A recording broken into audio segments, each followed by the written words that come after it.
Tag لگانے کا صرف ایک مقصد ہوتا ہے، اس کا ایک مقصد صرف یہ ہوتا ہے کہ ہمارے پاس ریکارڈ ہو اس کا، اس کی ایج، یہ کب اور کس فارم سے پرچیز کی گئی ہے، اس کو ہمارے پاس کتنا عرصہ گزر گیا ہے، اور اس کے بعد ہم نے اس کو کس ایج میں انسیمینیٹ کیا ہے، کس ایج میں انسیمینیٹ کے بعد اس کے کون کون سے ٹرائیمیسٹرز کو گزارنے کے بعد ہمارے پاس ڈیٹ تک واضح ہوتی ہے کہ اس نے فلاں مہینے میں بچہ دے دینا ہے۔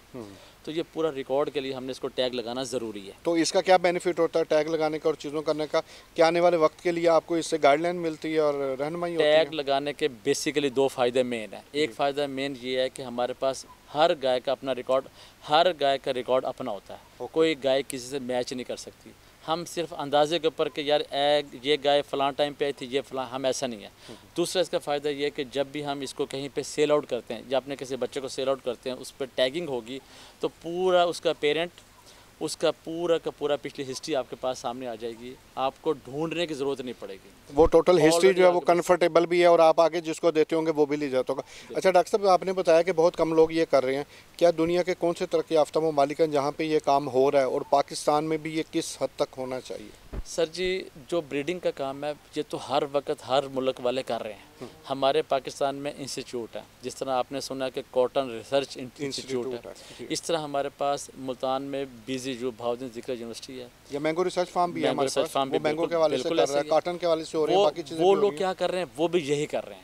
وہ اپنے ان آموں کی، اپنے گایوں کی، اپنے کاٹن کی نا، اس کی بیج کی ریسرچ کر کے ایسے ایسے بیج لے کر آ رہے ہیں جس سے پروڈکشن انکریز کرنا، زیادہ پیداوار بڑھے۔ صرف بریڈنگ کی ریسرچ کا مقصد اس کی پروڈکشن کو بڑھانا ہے، اوکے۔ اور وہ ہر ملک میں ہو رہا ہے، ہمارے پاکستان میں بھی ہو رہا ہے، سب انسٹیٹیوٹ کر رہے ہیں، لیکن ڈائریکٹ ان کا تعلق ہم جیسے کمرشل فارمر سے نہیں ہے، حالانکہ ہونا چاہیے، وہ ہمیں گائیڈ خود سے کریں۔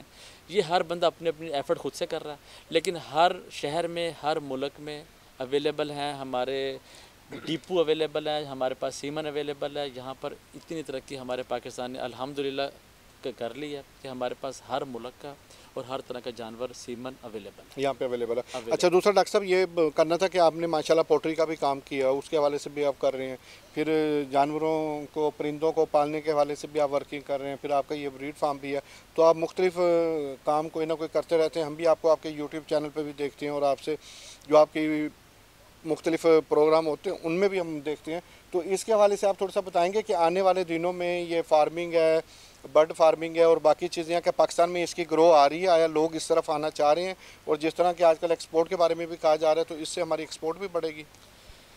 دیکھیں، پہلی بات تو یہ ہے کہ یہ جتنے بھی کام آپ نے گنوائے نا ابھی، یہ سب کا سب کام ہیں شوق کے، جس کے اندر شوق ہے۔ اب مجھے بچپن سے شوق ہے، ہمارے ہر گھر میں جب قربانی کی عید آتی ہے تو ہر گھر میں ایک شور مچا ہوتا ہے، جی ابو جی بکرا لے آئیں، ابو جی بکرا لے آئیں۔ تو یہ ایکسپوجر وہاں سے بچپن سے ہوتا ہے، یہ ہم ڈیولپ نہیں کر سکتے، شوق کی بنا پہ ہی آپ سارا کام کر سکتے ہیں۔ تو لیکن اس شوق کو بزنس میں بھی تو کنورٹ کیا جا ہاں سکتا جی، ہے۔ دیکھیں، جب آپ کو کسی چیز کا شوق ہوگا پھر آپ کو سیکھنے کا بھی شوق ہوگا، پھر آپ اس کاروبار کو کرنے کے لیے بہتری کی طرف ضرور جائیں گے۔ آپ ان لوگوں کے سے ملیں گے، آپ ان چینلز کے کانٹیکٹ کریں گے، آپ ان اداروں سے ملیں گے، ان سے ساری انفارمیشن لے کے۔ اب یہ کام ہم نے تقریباً 1 سال پہلے شروع کیا۔ اس کام کے لیے سٹارٹ ہمارا صاف ظاہر ہے کہ میں ٹیکنیکل ضرور ہوں، لیکن میری اسپیشلٹی ہے ہارسز میں اور پولٹری میں۔ اس کام میں 1 سال پہلے آیا، لیکن اس کام میں آنے سے پہلے میں نے پوری ریسرچ کی ہے، ان کی خوراک کیا ہونی چاہیے ان کو۔ اور آپ کو ایک مزے کی بات اور بتاتا ہوں، آپ نے جب بھی کسی فارم پہ کوئی بریڈنگ کے لیے، فیٹنگ کے لیے، دودھ کے لیے جانور رکھنا ہے، آپ نے اس کا 1 سال پہلے کا، اس کے آنے سے پہلے 1 سال کا ونڈا سائلیج آپ نے اپنے پاس سٹور کر لینا ہے۔ 1 سال پہلے 1 کا؟ سال پہلے کا۔ کیوں؟ اس کی وجہ یہ ہے کہ جب آپ ان کو سائلیج پہ، کیونکہ اب دور سائلیج کا آ گیا، اب یہ چارہ ختم ہو گیا ہے۔ سائلیج سے مراد؟ سائلیج کیا چیز ہے؟ سائلیج یہ چیز ہے کہ آپ کی مکئی کی فصل ہے، مکئی فل آف پروٹین، آپ کو بھی پتہ، سب کو پتہ۔ تو ہم اس کو جب وہ مکمل تیار ہو جاتی ہے، اس کے بعد ہم اس کو کٹنگ کر کے، کرش کر کے ڈمپ کر دیتے ہیں۔ ڈمپ کا مقصد کیا ہوتا ہے کہ اس کے اندر سے جو کانٹینٹ آف واٹر ہے، پانی کا جو کانٹینٹ ہے وہ کم ہو جائے اور وہ تھوڑا سا ڈرائی ہو جائے۔ ڈرائی کا فائدہ یہ ہوتا ہے کہ جتنی ہم اس کو ڈرائی کر لیں گے، اس کی پریزرویشن، اس کی اتنی لائف ہم بڑھا لیں گے۔ ہمارے پاس جہاں بنکر ہے، ہم جہاں پہ پورا ایک مربع پرچیز کر کے ڈمپ کر دیتے ہیں، اس کے بعد ہمارے پاس ان جانوروں کی 4 5 6 مہینوں کی خوراک آ جاتی ہے، جس کے بعد ہمیں کوئی یہ پرابلم نہیں ہے، یہ ٹینشن ختم ہو جاتی ہے کہ ان جانوروں کے لیے کھانے کا بندوبست کیسے کرنا ہے. اور ایک مزے کی بات، اب صاف ذرا ہم سب وہ لوگ ہیں جن کا کوئی پیچھے سے کبھی نہ کبھی تعلق گاؤں سے ضرور رہا ہے. جی ڈیفینیٹلی. اور جب بھی ہم گاؤں جایا کرتے تھے تو ہم نے وہاں پہ ایک چیز دیکھی کہ وہ پٹھے لے کر آ رہے ہیں، وہ توڑی لے کے آ رہے ہیں. اب جو نیا دور آ گیا، اب ہم نے جو سٹارٹ لے لیا وہ ہم نے توڑی پٹھے سے ہم نے چھوڑ دیا ہوا ہے. یہ جانور توڑی اور پٹھے سے مبر رہے ہیں. ان جانوروں کو ہم نے کنسنٹریٹڈ فیڈ کہتے ہیں اس کو، سائلیج کنسنٹریٹڈ فیڈ ہے جس کے اندر ہر چیز میسر ہے.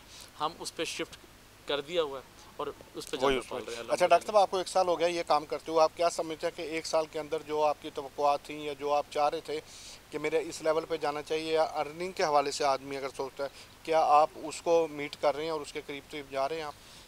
اچھا، اس کے اندر 2 باتیں ہیں. اس کے اندر ایک بات یہ ہے کہ جو بھی ہم کاروبار شروع کرتے ہیں اس کے ہمارے کچھ مقاصد ہوتے ہیں نا. میرا اس کاروبار شروع کرنے کا مقصد یہ ہے کہ میں جو جانور مارکیٹ سے پرچیز کروں، اس کے بعد جو میرے پاس اپنی پروجنی کہتے ہیں، جو نیکسٹ جنریشن آتی ہے، جو نیکسٹ بچے آتے ہیں، وہ میری اس پرچیز سے وہ بچے بہت زیادہ بہتر ہوں. جو میرا گول ہے وہ تو 3 سال میں اللہ پاک نے پورا کرنا ہے انشاءاللہ. کیونکہ تیسرے سال میں یہ کہہ سکتا ہوں کہ میرے پاس جانور کراس ضرور ہوں گے، لیکن وہ 95% پیور کی طرف ہوں گے، انوائرمنٹل فرینڈلی ہوں گے اور ان کی پروڈکشن میکسیمم ہوگی. تو یہ ہے. تو مطلب ہے جو آپ کا ٹارگٹ جو آپ کا ہے وہ آپ چاہ رہے ہیں وہ میرا اچیو ہو جائے گا انشاءاللہ تعالیٰ. باقی اللہ پاک کے سارے ہمارے لیے. اس ویڈیوز کے دوران ڈاکٹر صاحب کا جو نمبر ہے وہ بھی نیچے چل رہا ہوگا. اگر آپ کوئی ڈاکٹر صاحب سے کوئی سوال جو آپ یا کوئی بھی چیز پوچھنا چاہیں تو وہ بھی آپ ڈاکٹر صاحب سے پوچھتے ہیں. دوسرا کوشش یہ کرنی چاہیے ہمارے نوجوانوں کو اور خواتین کو جو بھی نئے بزنس آئیڈیاز میں آ رہے ہیں، نئے بزنس گروئنگ میں آ رہے ہیں، کہ ڈاکٹر صاحب کی آج کی اس ساری ویڈیو کی جو ایک پنچ لائن ہے وہ یہ ہے کہ کم از کم کسی بھی بزنس کو آپ شروع کرنے سے پہلے نا اس کے بارے میں ریسرچ ضرور کریں، محنت ضرور کریں. ڈاکٹر صاحب نے کہا کہ میں 1 سال اس چیز کے اوپر کرتا رہا ہوں، اسٹڈی کرتا رہا ہوں، دیکھتا رہا ہوں، چیزوں کو سمجھتا رہا ہوں، اور دین اس کے بعد کیا. ہم لوگ اپنی جابس کے اندر 25 سال گزار دیتے ہیں، پوری لائف گزار دیتے ہیں، لیکن جب بزنس کی باری آتی ہے تو ہم 6 مہینے بعد ہی کہتے ہیں کہ یار مجھے نقصان ہو گیا، یا میں بینیفٹ میں نہیں جا رہا، یا میں نے یہ کیا کیا. تو ہم لوگ بزنس کی طرف ریسرچ ہی نہیں کرتے، کوشش ہی نہیں کرتے. اور ہمیشہ بزنس وہی کرنا چاہیے کہ جو باقی بزنس سے ہٹ کے ہو. جیسے ڈاکٹر صاحب کا آج ہم نے فارم وزٹ کیا، آپ کو ابھی سارا وزٹ بھی کروائیں گے، دکھائیں گے بھی سی، اور جو چیزیں اور جو باتیں ہم نے بتائیں ڈاکٹر صاحب سے.